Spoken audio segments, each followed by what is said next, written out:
मैं वनीता आपके अपने परिवार स्टडी विद वनीता में आपका बहुत बहुत स्वागत करती हूँ। आज हम अपनी 6th क्लास में एसएससी के जीके एंड जीएस के उन क्वेश्चनों को डिस्कस करेंगे कि जो हर साल आपसे ये क्वेश्चन बार बार ही पूछे जाते हैं। ये बेटा वीडियो सारे ही कॉम्पिटिटिव एग्जाम जो एसएससी के अंदर आते हैं, SSC GD, SSC MTS, SSC CGL, SSC CHL, कोई भी कॉम्पिटिटिव एग्जाम जो एसएससी के अंतर्गत आते हैं, ये वीडियो उन सभी के लिए महत्वपूर्ण है बेटा। शुरुआत करूँगी मैं अपने पहले क्वेश्चन से। पहला, ज्ञात गुप्त शासक कौन था? श्रीगुप्त, चंद्रगुप्त प्रथम, घटोत्कच, कुमारगुप्त प्रथम। बेटा इस क्वेश्चन का जो करेक्ट आंसर है नंबर बी है, चंद्रगुप्त प्रथम। ठीक है बेटा, बहुत से बच्चे कुछ इसमें गलती भी करके आते हैं, श्रीगुप्त भी लगा के आते हैं, लेकिन बेटा ये गलत है। इसका जो आप वैसे तो बेटा श्रीगुप्त को ज्ञात गुप्त का शासक माना ही जाता है, लेकिन बेटा जो रियल में है, जो वास्तविक में जो जिनको माना जाता है वो चंद्रगुप्त प्रथम है बेटा। ठीक है, थोड़ा इसके बारे में भी बता देती हूँ। ठीक है बेटा, वैसे तो श्रीगुप्त को ही पहला ज्ञात गुप्त शासक माना जाता है, लेकिन बेटा आपको मैं पहले बता रही हूँ कि चंद्रगुप्त को गुप्त वंश का वास्तविक शासक माना जाता है बेटा। ठीक है, ये गुप्त वंश के थे सारे के सारे। ठीक है, और इनकी जो राजधानी थी बेटा वो पाटलिपुत्र थी, पाटलिपुत्र। ठीक है, जो इनकी राजधानी थी चंद्रगुप्त प्रथम की। ठीक है बेटा, ये जो थे बेटा इनकी जो राजधानी थी पाटलिपुत्र थी। ठीक है बेटा, और चंद्रगुप्त प्रथम का क्या था शासक बता देती हूँ। 319 ईस्वी से लेके बेटा 335 ईस्वी तक थे ये। ठीक है बेटा, ये ठीक है बच्चा, ये चंद्रगुप्त प्रथम का। ठीक है, आपको पता है ये जो थे बेटा, ये गुप्त राजवंश के थे या गुप्त साम्राज्य कह सकते हैं। ये भारत का स्वर्ण युग भी माना जाता है। जो गुप्त आपसे किसी भी प्रकार से क्वेश्चन पूछ लिया जाता है बेटा, आपसे किसी भी प्रकार से कोई भी क्वेश्चन पूछ लिया जाए तो आपको आंसर पूछना चाहिए कि इनकी राजधानी क्या थी, पाटलिपुत्र। चंद्रगुप्त का सारे कार्य शासक क्या था, 319 से लेकर 335 के में ये शासक रहे थे बेटा। ठीक है, आपको इतना बता दें। और ये कैसे थे, ये जो था ये गुप्त वंश का था, ये गुप्त राजवंश या गुप्त साम्राज्य जिसे कहा जाता है बेटा, उसके अंतर्गत ये आते हैं। ठीक है, और इनको भारत का स्वर्ण युग भी माना जाता है बेटा। ये जो गुप्त वंश था ना, गुप्त साम्राज्य या गुप्त राजवंश था, इसको भारत का स्वर्ण युग भी कहा जाता था। आपसे ये पूछ लिया जाए कि स्वर्ण युग किसे कहा जाता था, तो स्वर्ण युग था, भारत का स्वर्ण युग माना जाता था। कौन सा माना जाता बेटा, ये था गुप्त राजवंश या गुप्त साम्राज्य बेटा। आपसे किसी भी प्रकार से क्वेश्चन पूछ लिया जाए कि आपसे कैसे भी प्रकार से क्वेश्चन पूछ लिया जाए तो आपको पता होना चाहिए था बेटा। ठीक है, कि स्वर्ण युग किस युग का, भारत का स्वर्ण युग किसको माना जाता है, गुप्त राजवंश को या गुप्त साम्राज्य को भारत का स्वर्ण युग कहा जाता है बेटा। ठीक है बच्चा, आपसे किसी भी प्रकार से क्वेश्चन पूछ लिया जाए तो आपको पता होना चाहिए कि इसमें से 3-4 क्वेश्चंस बने हैं, कोई भी क्वेश्चन पूछ लिए तो आप उसको जवाब दे सकते हो। अपने नेक्स्ट क्वेश्चन में बढ़ूंगी बेटा मैं। नेक्स्ट क्वेश्चन क्या बेटा, नानावती आयोग नियुक्त किया गया था 1984 में, 1994 में, 1999 में या 2002 में। बेटा जो इसका जो करेक्ट आंसर है ऑप्शन नंबर डी है, 2002 में। मैं आपको समझा देती हूँ कि नानावती आयोग क्यों नियुक्त किया था। क्या ये बेटा 17 फरवरी 2002 में जो गुजरात दंगे हुए थे ना, गुजरात दंगों की जांच करने के लिए इस संगठन को नियुक्त किया गया था, जिससे कि प्रधानमंत्री नरेंद्र मोदी से इससे परमिशन भी ली गई थी। इसकी क्लीन चिट भी प्रधानमंत्री मोदी जी ने इनकी क्लीन चिट दी गई थी। जो 17 फरवरी आपसे पूछ लिया जाए कि जो गुजरात के, आपसे ये भी पूछ सकते हैं गुजरात दंगों के लिए, ये होता है गुजरात दंगों के लिए। आपसे पूछ ली जाए कि गुजरात दंगे कब हुए थे, तो आप सीधा आप जवाब देना 17 फरवरी 2002 में हुए थे। लीलावती आयोग नियुक्त किया गया था गुजरात दंगों के लिए बेटा 17 फरवरी 2002 में संगठन बनाया गया था जो दंगे हुए थे उसको उसकी जांच करने के लिए, जिससे के लिए नरेंद्र सिंह मोदी जी ने भी, प्रधानमंत्री नरेंद्र सिंह मोदी जी ने भी क्लीन चिट दी थी। इसको आपको थोड़ा सा और समझा देती हूँ। ये बेटा गुजरात दंगे क्या हुए थे, वो हुए थे जो गोदावरी ट्रेन थी ना, गोदा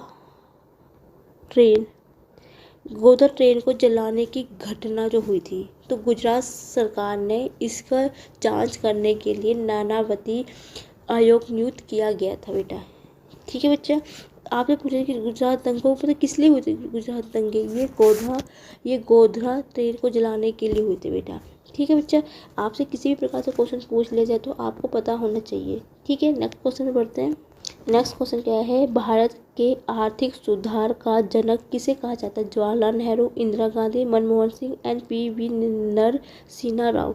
इस क्वेश्चन का करेक्ट आंसर है बेटा option number D, Manmohan Singh ji. ठीक है बेटा, जो हमारे ये कांग्रेस सरकार के थे, ये जो काफ़ी 1-2 बार प्रधानमंत्री भी रह चुके हैं बेटा। ठीक है बच्चा, इसमें काफ़ी बच्चे गलत करके आते हैं, कुछ बच्चे इसमें पी.वी. नरसिम्हा राव का लगा के आते हैं, लेकिन नहीं बेटा, जो रियल आर्थिक सुधारजनक माना जाता है वो मनमोहन सिंह को माना जाता है। ठीक है बच्चा, लेकिन पता है एक चीज़ आपको बताती हूँ, आपको पता है ये जो मनमोहन सिंह जो थे, इनका मानना था कि पी.वी. नरसिम्हा राव थे वो रियल आर्थिक सुधारजनक, वो उनका मानना था कि जो वास्तविक भारत के आर्थिक सुधारजनक थे वो पी.वी. नरसिम्हा थे बेटा।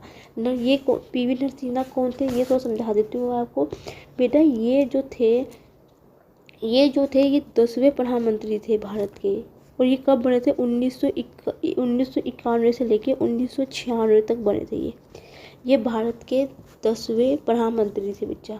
ठीक है बेटा, आपसे और लेकिन पता है इनको बेटा जनक भी माना जाता है, लेकिन जो रियल में जो थे ये वो मनमोहन सिंह थे। तो इस क्वेश्चन में कंफ्यूज मत करके आना कि पी.वी.आर. नरसिम्हा को मत लगा के आना, रियल जनक मनमोहन सिंह ही माने जाते हैं।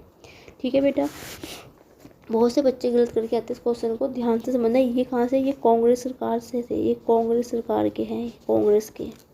ठीक है बच्चा, नेक्स्ट क्वेश्चन में बढ़ते हैं। नेक्स्ट क्वेश्चन क्या है, सीमा सुरक्षा बल की स्थापना कब की गई थी? 1965, 1970, 1910, 1950। जो बेटा इसका करेक्ट आंसर है ए है, 1965 में की थी, 1 दिसंबर 1965 में इसकी स्थापना हुई थी। सीमा सुरक्षा बल क्या होता है बेटा, जिसकी शॉर्ट फॉर्म इसको इंग्लिश में क्या बोलते हैं? बॉर्डर सिक्योरिटी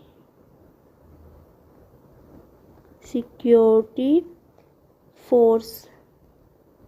ठीक है, जिसकी शॉर्ट फॉर्म क्या होती है? BSF, या बेटा इसको सी शुभ भी बोला जाता है। ये चीज़ भी आपको पता होना चाहिए। इंग्लिश में इसको बॉर्डर सिक्योरिटी फोर्स कहते हैं। इसको इसकी जो शॉर्ट फॉर्म होती है BSF, या हिंदी या उसको दूसरा नाम ये भी होता है सी शुभ। कुछ बच्चों को कभी कभी सी शुभ पूछ लिया जाता है, तो बच्चों को समझ में नहीं आता कि यार ये क्या है। सी शुभ का मतलब है सीमा सुरक्षा बल।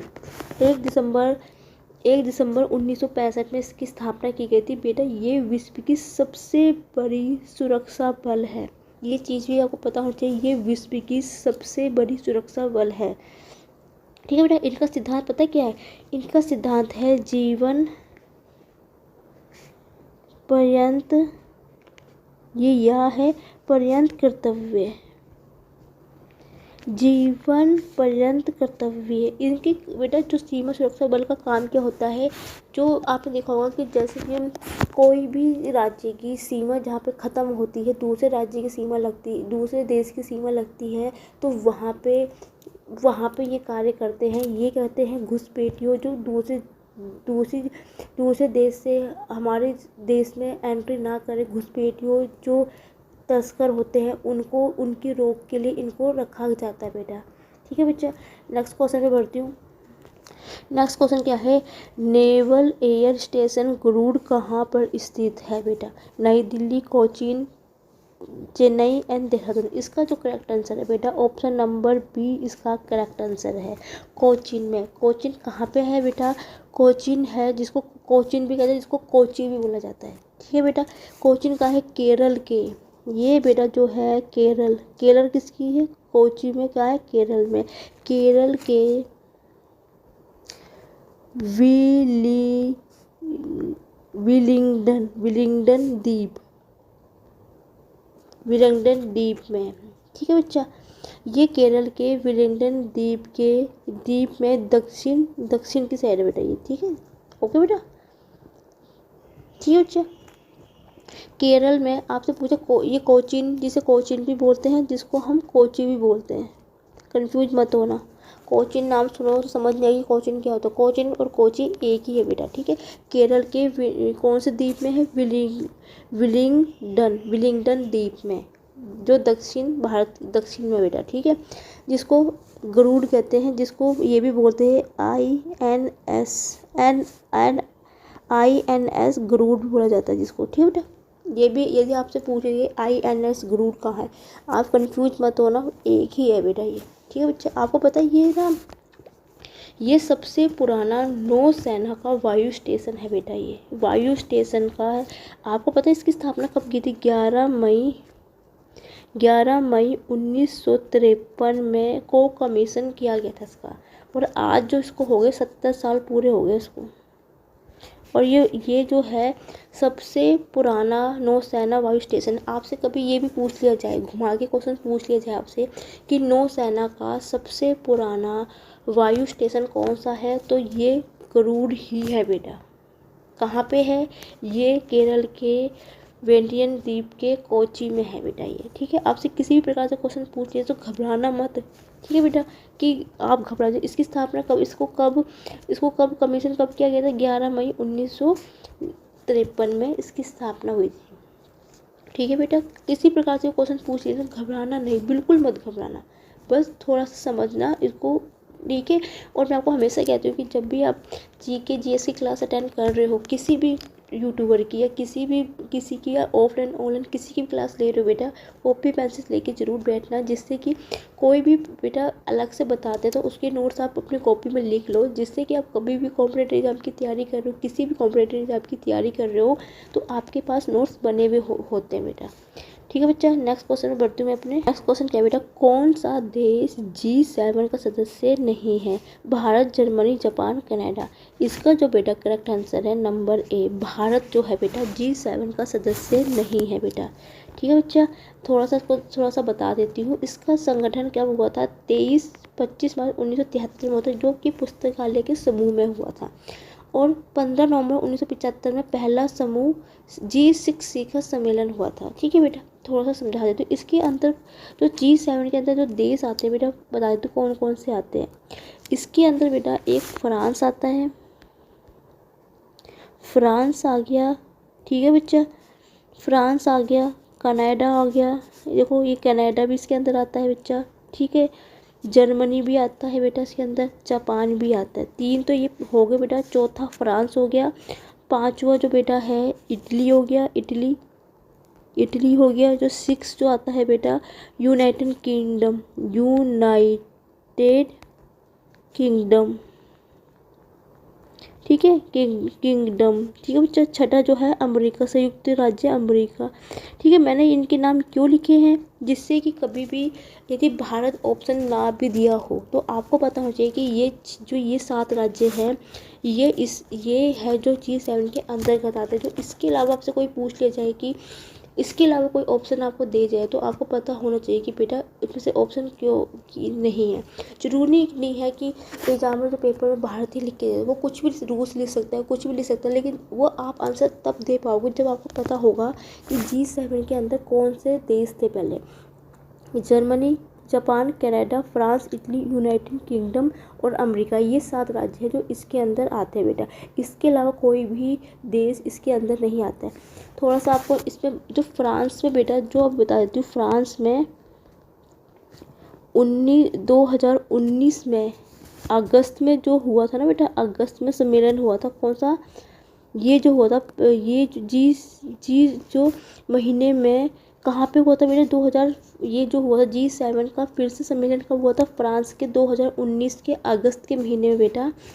ये बिया बियरियंज रियंज बियरिंज शहर में हुआ था बेटा। ये शहर में G7 सम्मेलन हुआ था बेटा ये। ठीक है बच्चा, सम्मेलन किया गया था। कभी आपसे पूछ भी लिया जाए कि जो G7 सम्मेलन कहाँ हुआ था, 2019 में बेटा फ्रांस के अगस्त के महीने में बियरिंज शहर के G7 सम्मेलन किया गया था, जिसमें बेटा कि भारत को भी सम्मिलित किया गया था। नरेंद्र सिंह मोदी जी को भी बुलाया गया था। ठीक है, वो सम्मेलन में आपको पता है G7 के सदस्य नहीं था भारत, लेकिन फिर भी उनको बुलाया गया था और नरेंद्र सिंह मोदी जी गए थे। ठीक है बेटा, इस चीज़ का भी आपको पता होना चाहिए कि आपसे पूछ लिया जाए कि कौन G7 में जब भारत को कहाँ पे बुलाया गया था। फ्रांस के 2019 के अगस्त के बियरिंज शहर में G सम्मेलन हुआ था, जहाँ पे कि भारत G7 का सदस्य ना होके भी उनको इस सम्मेलन में बुलाया गया था और नरेंद्र सिंह मोदी जी गए थे बेटा। ठीक है, किसी भी प्रकार से घुमा फिरा के क्वेश्चन पूछ लिया जाए तो आपको आंसर पता होना चाहिए। ठीक है बेटा, नेक्स्ट क्वेश्चन बढ़ती हूँ मैं अपने। नेक्स्ट क्वेश्चन क्या है बेटा? चीन की समाचार एजेंसी क्या नाम है? China news, China times, China China news agency, new China report. इसका जो करेक्ट आंसर है बेटा सी है, न्यू चाइना न्यूज़ एजेंसी। ठीक है बेटा, नेक्स्ट क्वेश्चन बढ़ते हैं। इसमें कुछ ज़्यादा खास बताने लायक है नहीं, तो नेक्स्ट क्वेश्चन बढ़ती हूँ मैं अपने। नेक्स्ट क्वेश्चन क्या है बेटा? भारत के प्रथम विश्वविद्यालय की स्थापना अगस्त 1887 में कहाँ हुई थी? त्रिवेंद्रम, अहमदाबाद, बेंगलुरु और नई दिल्ली। बेटा जो इसका जो करेक्ट आंसर है ऑप्शन नंबर सी है, बेंगलुरु में। कब हुई थी ये? 29 अगस्त 1887 में हुई थी बच्चा इसकी। ठीक है बच्चा, ये जो हुई थी 29 अगस्त 1887 में एक स्टैट्यूट कानून की स्थापना के उपरांत की गई थी बेटा। यह कर्नाटक राज्य की, ये बेटा बेंगलुरु किसकी राजधानी है? ये कर्नाटक की है बेटा। ये कर्नाटक की राजधानी बेंगलुरु के बेटा पश्चिम उप शहरी क्षेत्र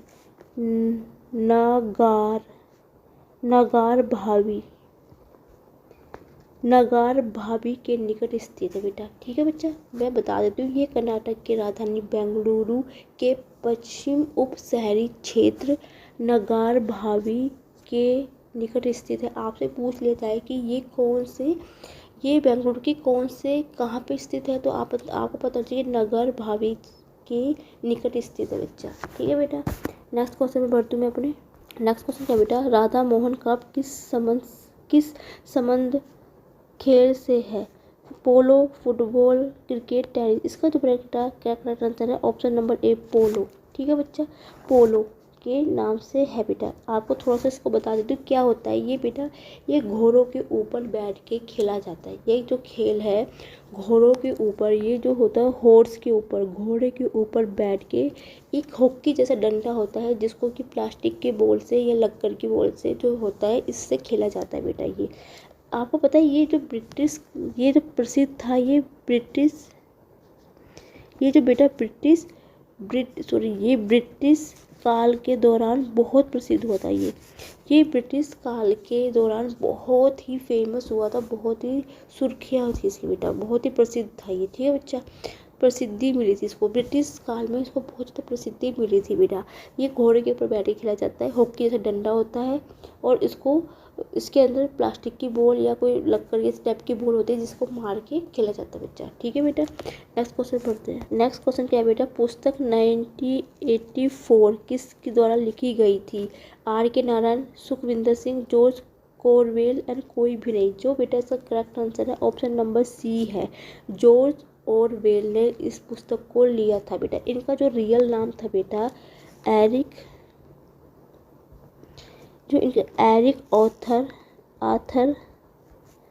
आर्थर ब्लेयर।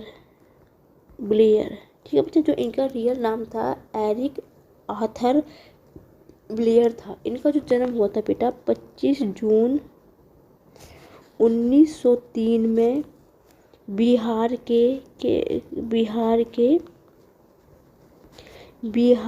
के मोतीहारी में पैदा हुए थे बच्चा ये। 25 जून 1903 में बिहार के मोतीहारी में पैदा हुए थे। ठीक है बेटा, इनको जो था 46 साल की वर्षों की छोटी सी उम्र में इनका जीवन के जब ये 46 साल के छोटे जीवन के अंतिम दौर में मतलब बिल्कुल आखिरी समय में इन्होंने ये पुस्तक लिखी थी 1984। 46 वर्षों के जब वो अंतिम दौर में जब बीमारी से जूझ रहे थे, पीड़ा एक दर्द से बीमारी से जूझ रहे थे अंतिम दौर में, तब इन्होंने ये पुस्तक लिखी थी बेटा। ठीक है बेटा, पहला जो इनका जो पहला संस्करण था बेटा, ये 8 जून 1949 में ये प्रकाशित हुआ था बेटा। ठीक है बेटा, ये जो इनकी बुक का प्रकाशित की थी, तो इनका पहला संस्करण था जो इनकी पुस्तक को किया गया था 8 जून 1949 में, और जिसके बेटा ये ठीक है बच्चा, और जिसके 1 साल बाद इनकी 1950 में इनकी डेथ हो गई थी बेटा। ठीक है बच्चा, इनकी बहुत कम उम्र थी जब बीमारी से जूझ रहे थे, जिसके कारण फिर जब इनका बुक छपी थी इनकी ये बुक बेटा इंग्लिश में थी। ठीक है, इसमें क्या था, इन्होंने क्या किया था, इन्होंने 1949 में अधिनायकवाद के खिलाफ चेतावनी के रूप में प्रकाशित किया था बेटा। इन्होंने किस चीज़ के लिए प्रकाशित किया था, अधिनायकवाद के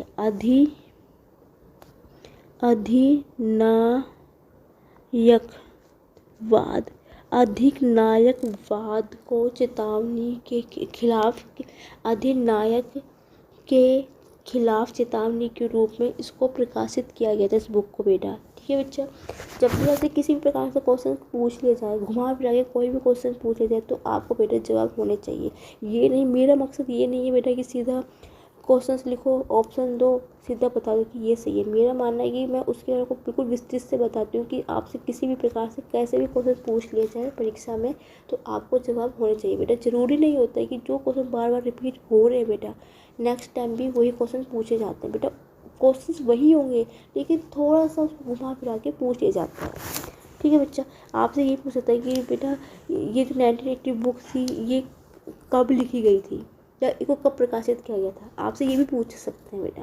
ज़रूरी नहीं है कि जो बार बार रिपीट क्वेश्चंस हो रहे हैं कि नेक्स्ट टाइम भी वही रिपीट होंगे बेटा। ठीक है बेटा, आज के क्वेश्चन मैं आपको हमेशा 10 ही क्वेश्चंस कराती हूँ, 10 के ज़्यादा मैं आपको क्वेश्चंस नहीं कराती, क्योंकि मेरा मकसद है बेटा कम कराओ लेकिन उसको आप डेली ही रूटीन में उसको पढ़ सको। इस क्वेश्चंस में इतने कराती हूँ कि हाँ आपके एक दिन के लिए सफिशेंट होते हैं क्वेश्चन, 10 क्वेश्चन। मेरा मानना ये नहीं कि मैं 20-30 क्वेश्चन करवा दूँ तो आप लर्न ना कर पाओ। 10 कम करो लेकिन उनको उस तरह लर्न करो जो कम क्वेश्चन है, समझो, करो, लिखो, नोट्स बनाओ बेटा, तो ज़्यादा आपको अच्छी तरह समझ में आएगा।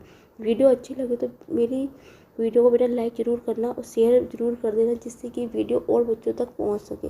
वीडियो पसंद नहीं आ रही तो बेटा डिसलाइक करके कमेंट सेक्शन में ज़रूर बताना। हर वीडियो में आपको यही चीज़ मैं बोलती हूँ, आपको वीडियो नहीं पसंद आ रही तो डिसलाइक करके कमेंट सेक्शन में ज़रूर बताना कि आपको वीडियो पसंद क्यों नहीं आ रही, जिससे कि मैं अपनी नेक्स्ट वीडियो में अपनी उसको इम्प्रूवमेंट कर सकूँ, अपनी गलती को सुधार सकूँ। ठीक है बेटा, एंड बेटा मेरी वीडियो को एंड तक देखने के लिए thank you so much. And कल फिर मिलती हूँ नए सेक्शन के साथ, नए क्वेश्चन के साथ। तब के लिए गुड नाइट। कल फिर मिलूँगी नई क्लास में नए क्वेश्चनों के साथ। Thank you for watching my video.